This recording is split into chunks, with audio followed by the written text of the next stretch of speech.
ಮುಂಬರುವ ಲೋಕಸಭಾ ಚುನಾವಣೆಯಲ್ಲಿ ಬೆಂಗಳೂರು ಗ್ರಾಮಾಂತರ ಕ್ಷೇತ್ರ ರಣರೋಚಕವಾಗೋದ್ರಲ್ಲಿ ಯಾವುದೇ ಅನುಮಾನ ಇಲ್ಲ ಅಂತ ಅನಿಸ್ತಾ ಇದೆ. ನಾಯಕರುಗಳ ಹೇಳಿಕೆ, ಒಬ್ರಿಗೊಬ್ರು ಕೊಡ್ತಾ ಇರೋ ಟಕ್ಕರ್ ಇವೆಲ್ಲವೂ ಕೂಡ ಈಗಲೇ ಜೋರಾಗ್ತಾ ಇದೆ.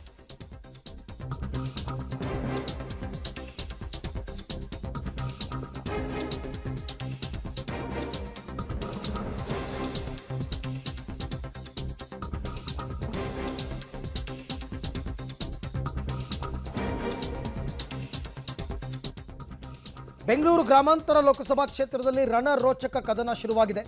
ಮತ್ತೆ ಡಿಕೆ ಬ್ರದರ್ಸ್ ವರ್ಸಸ್ ಗೌಡ್ರ ಕುಟುಂಬದ ಸಮರ ಫಿಕ್ಸ್ ಆದಂಗೆ ಕಂಡು ಬರ್ತಾ ಇದೆ. ಡಬ್ಬಾ ವರ್ಸಸ್ ರೀಲ್ ವಾರ್. HDK ವಿರುದ್ಧ ಡಿಕೆ ಸುರೇಶ್ ಬುಸುಗುಟ್ಟಿದ್ದಾರೆ. ನಿನ್ನೆ ಆ ಒಂದೇ ಒಂದು ಸ್ಪರ್ಧೆ ಸುಳಿವು ಡಿಕೆ ಬ್ರದರ್ಸ್ ಅವರನ್ನ ಕೆರಳಿಸ್ಬಿಟ್ಟಿದೆಯಾ? ತಂತ್ರವನ್ನ ಬದಲಾಯಿಸ್ತಾರ? ಎರಡೂ ಕುಟುಂಬಗಳಿಗೂ ಮಂಡ್ಯಗಿಂತ ಬೆಂಗಳೂರು ಗ್ರಾಮಾಂತರ ರೋಚಕವಾಗುತ್ತಾ ಅಂತ ನೋಡಿ. ಈ ಹಿಂದೆನೇ ಗೌಡ್ರು ಕುಟುಂಬ ವರ್ಸಸ್ DK ಶಿವಕುಮಾರ್ ಕುಟುಂಬದ ಕದನ ನಾವೆಲ್ಲವೂ ಕೂಡ ನೋಡಿದ್ದೀವಿ. ಒಬ್ರಿಗೊಬ್ರು ಚುನಾವಣೆಯಲ್ಲಿ ಸ್ಪರ್ಧೆ ಮಾಡಿದ್ದಾರೆ, ಗೆದ್ದಿದ್ದಾರೆ, ಸೋತಿದ್ದಾರೆ. 11 ವರ್ಷಗಳ ಕದನ ವಿರಾಮಕ್ಕೆ ಈಗ ಬ್ರೇಕ್ ಬೀಳ್ತಿದೆಯಾ ಅಂತ.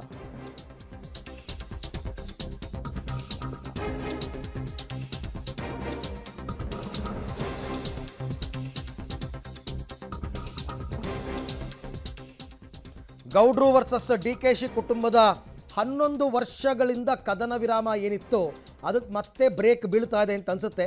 2013ರಲ್ಲಿ DK ಸುರೇಶ್ ವರ್ಸಸ್ ಅನಿತಾ ಕುಮಾರಸ್ವಾಮಿ ನಡುವೆ ನಡೆದ ಕದನವೇ ಕೊನೆ. ಅಲ್ಲಿಂದ ಇಲ್ಲಿ ತನಕ ತಣ್ಣಗಾಗಿದ್ದ HDK ವರ್ಸಸ್ DK ಬ್ರದರ್ಸ್ ನಡುವಿನ ವಾರ್ ಮತ್ತೆ ಶುರುವಾಗಿದೆ. 2018ರ ವಿಧಾನಸಭೆ ಚುನಾವಣೆ ಬಳಿಕ DKಶಿ ಮತ್ತು HDK ಜೋಡೆತ್ತುಗಳಾಗಿದ್ದರು. ಆದರೆ ಮೈತ್ರಿ ಸರ್ಕಾರ ಪತನದ ಬಳಿಕ ಮತ್ತೆ ಗುದ್ದೆತ್ತುಗಳಾಗಿದ್ದಾರೆ. ಈಗ DK ಬ್ರದರ್ಸ್ ವರ್ಸಸ್ ದೇವೇಗೌಡರ ಕುಟುಂಬದ ನಡುವೆ ಮತ್ತೆ ರಣರೋಚಕ ಕದನ ಆಗುವ ಸಾಧ್ಯತೆಗಳಿವೆ. ದೇಶ ವಿಭಜನೆ ಬಗ್ಗೆ ಏನು ಚರ್ಚೆ ಮಾಡ್ತಾ ಇದ್ದಾರೆ, ಅದರಿಂದ ಏನು ಸಾಧನೆ ಮಾಡ್ತಾರೆ ಅದನ್ನೇ ಹೇಳೋದು. ಇಲ್ಲೆಲ್ಲೋ ಕಲ್ಲು ಹೊಡ್ಕೊಂಡಿದ್ದಾರನ್ನ ತಗೊಂಡೋಗಿ ನಮ್ಮ ಜನ ಆ ಲೋಕಸಭೆ ಕಳಿಸಿದ್ರೆ ಇನ್ನೇನಾಯ್ತು ಇಂಥವ್ರನ್ನ ಕಳಿಸಿದ್ರೆ ನಾನು ಹೇಳ್ತಕ್ಕಂಥದ್ದು. ಇಲ್ಲಿ ಪಾಪ ಆ ಬಡವ ಜಮೀನೆಲ್ಲ ಲೂಟಿ ಹೊಡೆದು ಸಾಕ್ಷಿ ಗುಡ್ಡೆ ಮಾಡಿ ಇಟ್ಕೊಂಡವರಲ್ಲ ಅಂಥವ್ರು ತಗೊಂಡೋಗ್ಬಿಟ್ಟು ಅಲ್ಲಿ ದೇಶ ಕಟ್ಟುವಂತ ಕಳಿಸಿದ್ರೆ ದೇಶ ಕಟ್ತಾರೆ. ಅವ್ರು ಕಟ್ಕೋಬೇಕಾಯ್ತು, ಅವ್ರ ಸಾಮ್ರಾಜ್ಯ ಕಟ್ಕೋಬೇಕು. ಇವರಿಂದ ನೀವು ಅದರಲ್ಲಿ ನಿರೀಕ್ಷೆ ಮಾಡೋಕ್ಕೆ ಸಾಧ್ಯವಾ? ಕುಮಾರಸ್ವಾಮಿ ಅವರು ಬೇರೆ ವಕಾಲತ್ ಆಗ್ತಾ ಇದ್ದಾರೆ, ಎಲ್ಲ ಕರೆಕ್ಟ್ ಆಗಿದೆ. ನಾನ್ ಕಲ್ಲು ಹೊಡಿತಾ ಇದ್ದ, ಅವ್ನು ಕಸ ಗುಡಿಸ್ತಾ ಇದ್ದ, ಅದು ಆಮೇಲೆ ಮಾತಾಡ್ತೀನಿ ಬಿಡಪ್ಪ. ಅವನ್ ಸುದ್ದಿ ಆಗಿ ಅವ್ನು ರೀಲ್ ಬಿಡ್ತಾವನಲ್ಲ ಸಿನಿಮಾದವ್ರು ಹೆಂಗೆ ಗೊತ್ತಾ? ಡಬ್ಬ ಕಟ್ಬಿಡ್ತಾರೆ. ಡಬ್ಬದಲ್ಲಿ ಏನಿರ್ತದೆ ಅಂತ ಹೇಳಲ್ಲ. ಡಬ್ಬ ಚೆನ್ನಾಗತ್ತೆ ಇರ್ತದೆ. ಅದನ್ನೆಲ್ಲ ಹೇಳ ಯಾವದೇ ಅಂತ ಆವಿಗೆ ಎದುರ್ಕೊಳ್ಳಲ್ಲ. ಅದೆಲ್ಲ ಬಿಟ್ಬಿಟ್ಟಿರೋರು ನಾವು. ರೀಲ್ ಬಿಟ್ಬಿಟ್ಟು ಬಂದು ಇಲ್ಲಿ ಕೂತಿರೋರು ನಾವು. ರೀಲ್ ಬಿಟ್ಬಿಟ್ಟು ಇಲ್ಲಿ ಬಂದು ಕೂತಿರೋದು. ಆ ಡಬ್ಬದಲ್ಲಿರೋ ರೀಲ್ನೆಲ್ಲ ಪುಟ್ಟ ಆಗಿದೆ. ಅವ್ರು ಬರೀ ರೀಲ್ ಸುತ್ತೋದು ಗೊತ್ತು, ರೀಲ್ನ ಬಿಟ್ಟಿರೋರು ನಾವು. ಆ ಡಬ್ಬದಲ್ಲಿರೋ ರೀಲ್ನ ಬಿಟ್ಟಿರೋರು ನಮಗೆ ಗೊತ್ತಿದೆ ಏನು. ಅವ್ರ ಹತ್ರ ಏನು ಕಲಿಬೇಕಾಗಿಲ್ಲ. ಸೊ ಇದು ಮಾತುಗಳು ಈಗ ನಿಧಾನಕ್ಕೆ ಶುರುವಾಗ್ತಾ ಇದೆ. DK ಸುರೇಶ್ ವಿರುದ್ಧವಾಗಿ ಕುಮಾರಸ್ವಾಮಿ ಅವರು ಮಾತನಾಡಿದರು. ಕಲ್ಲೊಡಿ ಅವ್ರನ್ನ ತಗೊಂಡೋಗ್ಬಿಟ್ಟು ಲೋಕಸಭಾ ಸದಸ್ಯರನ್ನು ಮಾಡಿದ್ರೆ ಇನ್ನೇನಾಗುತ್ತೆ ಅಂತ ಶುರು ಮಾಡಿದ್ದು ಮಾತು. ಆ ಮಾತಿಗೆ DK ಸುರೇಶ್ ಅವರು ನಾನು ಕಲ್ಲು ಹೊಡಿತಿದ್ದ, ಕಸ ಓಡಿಸ್ತಿದ್ನ, ನಿಮಗೇನಾಗಬೇಕು, ಏನು ಎತ್ತ ಅಂತೆಲ್ಲ ಆಯಿತು. ನೋಡಿ, ಒಂದು ಸರ್ತಿ ರೀಕಾಲ್ ಮಾಡ್ಕೊಂಬಿಡೋಣ. ದೇವೇಗೌಡರ ಕುಟುಂಬ ವರ್ಸಸ್ DK ಶಿವಕುಮಾರ್ ಕುಟುಂಬದ ಫೈಟ್ ಯಾವಾಗಿಂದ ಶುರುವಾಯಿತು, ಹೇಗಾಯಿತು ಅಂತ. 1985ರಲ್ಲಿ ದೇವೇಗೌಡರ ವಿರುದ್ಧ DK ಶಿವಕುಮಾರ್ ಸ್ಪರ್ಧೆ ಮಾಡ್ತಾರೆ. ಸಾತನೂರು ವಿಧಾನಸಭಾ ಕ್ಷೇತ್ರ ಅವರ ಮೊದಲ ಚುನಾವಣೆ. ಅದರಲ್ಲಿ DK ಶಿವಕುಮಾರ್ ಸೋಲ್ತಾರೆ ದೇವೇಗೌಡರ ವಿರುದ್ಧ. 1999ರಲ್ಲಿ HD ಕುಮಾರಸ್ವಾಮಿ ವಿರುದ್ಧ DK ಶಿವಕುಮಾರ್ ಗೆಲ್ತಾರೆ. ಅದು ಕೂಡ ಸಾತನೂರು ವಿಧಾನಸಭಾ ಕ್ಷೇತ್ರದ ಚುನಾವಣೆಯಲ್ಲಿ. ಇದಾದ ನಂತರ 2002ಕ್ಕೆ ಬರೋಣ. ಕನಕಪುರ ಲೋಕಸಭಾ ಕ್ಷೇತ್ರದ ಉಪಚುನಾವಣೆ.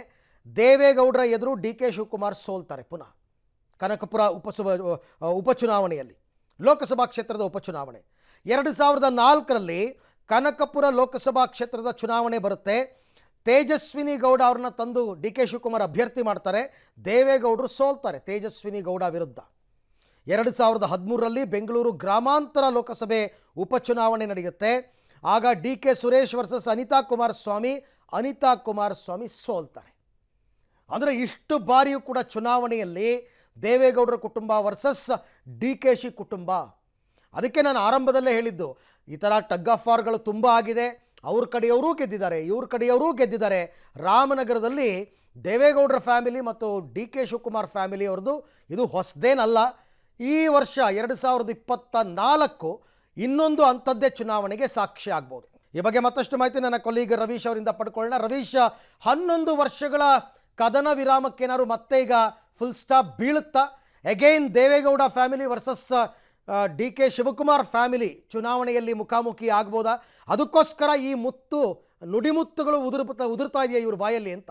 ಅರವಿಂದ್, ಖಂಡಿತವಾಗಿಯೂ ಕೂಡ ಈ ಸಲ ಆ ರೀತಿ ಫೈಟ್ ನಿರ್ಮಾಣ ಆಗುವಂಥ ಚಾನ್ಸಸ್ ಜಾಸ್ತಿ ಇರುತ್ತೆ. ಅಂದರೆ ಅದು BJPಯಿಂದ ಡಾಕ್ಟರ್ ಮಂಜುನಾಥ್ ಸ್ಪರ್ಧೆ ಇರ್ಬೋದು ಅಥವಾ JDSನಿಂದ ಸ್ಪರ್ಧೆ ಆಗಿರ್ಬೋದು. ಅದನ್ನು ದೇವೇಗೌಡರ ಕುಟುಂಬ ಅಂತಲೇ DK ಬ್ರದರ್ಸ್ ಅವರು ಟ್ರೀಟ್ ಮಾಡೋದಕ್ಕೆ ಶುರು ಮಾಡ್ತಾರೆ. ಯಾಕೆಂದರೆ ಈಗಾಗಲೇ ಶುರುವಾಗಿದೆ ಆ ಒಂದು ವಿಚಾರ. ಸುಳಿವು ಸಿಗ್ತಾ ಇದ್ದಂತೆ ವಾಗ್ದಾಳಿನ ನಡೆಸ್ತಾ ಇರ್ತಕ್ಕಂಥದ್ದನ್ನು ಕೂಡ ನೋಡ್ಬೋದಾಗಿದೆ. ಅಂದರೆ DK ಶಿವಕುಮಾರ್ ಅವರು ಕೂಡ ರಣವೀಳ್ಯವನ್ನು ಕೊಟ್ಟಿದ್ರು. ಈಗ DK ಸುರೇಶ್ ಅವರು ಏಕವಚನದಲ್ಲೇ ಕುಮಾರಸ್ವಾಮಿ ವಿರುದ್ಧ ಮಾತನಾಡಿರ್ತಕ್ಕಂಥದ್ದು. ಹಾಗಾಗಿ ಎಲ್ಲೋ ಒಂದು ಕಡೆ 11 ವರ್ಷಗಳ ಏನು ಕದನ ವಿರಾಮ ಇತ್ತು ಅದಕ್ಕೆ ಮತ್ತೆ ಎಲ್ಲೋ ಒಂದು ಕಡೆ ಬ್ರೇಕ್ ಬೀಳುವಂಥ ಚಾನ್ಸಸ್ ಕೂಡ ಜಾಸ್ತಿ ಇರುತ್ತೆ. ಯಾಕೆಂದರೆ 1985ರಲ್ಲಿ DK ಶಿವಕುಮಾರ್ ಅವ್ರಿಗಿದ್ದ ಶಕ್ತಿ ಏನಿತ್ತು ಆ ಶಕ್ತಿಗೂ ಮತ್ತು ಈಗಿರ್ತಕ್ಕಂಥ ಶಕ್ತಿಗೂ ಸಾಕಷ್ಟು ವ್ಯತ್ಯಾಸಗಳಿದೆ. ಹಾಗಾಗಿ ಎಲ್ಲೋ ಒಂದು ಕಡೆ ಸುಮಾರು ಒಂದು 25, 30, 40 ವರ್ಷಗಳ ಕಾಲ ಆಗಿರ್ತಕ್ಕಂಥ ರಾಜಕಾರಣ ಸಾಕಷ್ಟು ಬದಲಾಗಿರ್ತಕ್ಕಂಥ ಹಿನ್ನೆಲೆಯಲ್ಲಿ DK ಶಿವಕುಮಾರ್ ಅವರು ಕೂಡ ಒಂದು ರೀತಿಯಲ್ಲಿ ಸ್ಟ್ರಾಂಗ್ ಆಗಿದ್ದಾರೆ. ಹಾಗಾಗಿ ಎಲ್ಲ ಒಂದು ಕಡೆ ಎರಡೂ ಕುಟುಂಬಗಳ ನಡುವೆ ಈ ಫೈಟ್ ಏನಿದೆ ಇದು ಒಂದು ರೀತಿಯಲ್ಲಿ ರಣರೋಚಕ ಆಗುವಂಥ ಚಾನ್ಸಸ್ ಕೂಡ ಜಾಸ್ತಿ ಇರುತ್ತೆ. ಆದರೆ JDSಗೆ ಇರ್ತಕ್ಕಂಥದ್ದು, JDS ಮತ್ತು BJP ಮೈತ್ರಿಗೆ ಇರ್ತಕ್ಕಂಥದ್ದು ಇಬ್ಬರು ಕೂಡ ಒಟ್ಟಾಗಿ ಸೇರಿದಂಥ ಸಂದರ್ಭದಲ್ಲಿ ಈಸಿಯಾಗಿ ಒಂದು ರೀತಿಯಲ್ಲಿ ಟ್ಯಾಕಲ್ ಮಾಡ್ಬೋದು DK ಸುರೇಶ್ ಅವರನ್ನ ಅಂತ. ಆದರೆ DK ಸುರೇಶ್ ಮತ್ತು DK ಶಿವಕುಮಾರ್ ಅವರ ಸ್ಟ್ರಾಟಜಿ ಬೇರೆ ಇರ್ತಕ್ಕಂಥದ್ದು. ಈಗಾಗಲೇ ಆಪರೇಷನ್ ಚನ್ನಪಟ್ಟಣ, ರಾಮನಗರ ಅಂತ ಕೂಡ ನಿನ್ನೆಯಿಂದ ಶುರು ಮಾಡಿದ್ದಾರೆ. ಹಾಗಾಗಿ ಸ್ಥಳೀಯವಾಗಿರ್ತಕ್ಕಂಥ ಲೋಕಲ್ ಲೀಡರ್ಗಳನ್ನ ಸೆಳೆಯೋದ್ರ ಜೊತೆಗೆ ಈ ಹಿಂದೆ ಮಾಡಿರ್ತಕ್ಕಂಥ ಸ್ಟ್ರಾಟಜಿಗಳನ್ನು ಕೂಡ ಒಂದು ರೀತಿಯಲ್ಲಿ ಮಾಡೋದಕ್ಕೆ ಪ್ಲಾನ್ ಮಾಡ್ಕೊಂಡಿದ್ದಾರೆ. ಹಾಗಾಗಿ ಕಳೆದ ಬಾರಿ ಅಂದರೆ ಎಲ್ಲ ಒಂದು ಕಡೆ 2019ರ ಚುನಾವಣೆಯ ಸಂದರ್ಭದಲ್ಲಿ ಒಂದು ರೀತಿಯಲ್ಲಿ ಮೈತ್ರಿ ಸರ್ಕಾರ ಇತ್ತು. ಆಗ ಅಷ್ಟೇನು ಒಂದು ರೀತಿಯಲ್ಲಿ ಫೈಟ್ ಇರಲಿಲ್ಲ. ಹಾಗಾಗಿ 2014ರ ಸಂದರ್ಭದಲ್ಲೂ ಕೂಡ ಒಂದು ರೀತಿಯಲ್ಲಿ ಬೇರೆ ಬೇರೆ ವಿಭಿನ್ನವಾಗಿತ್ತು.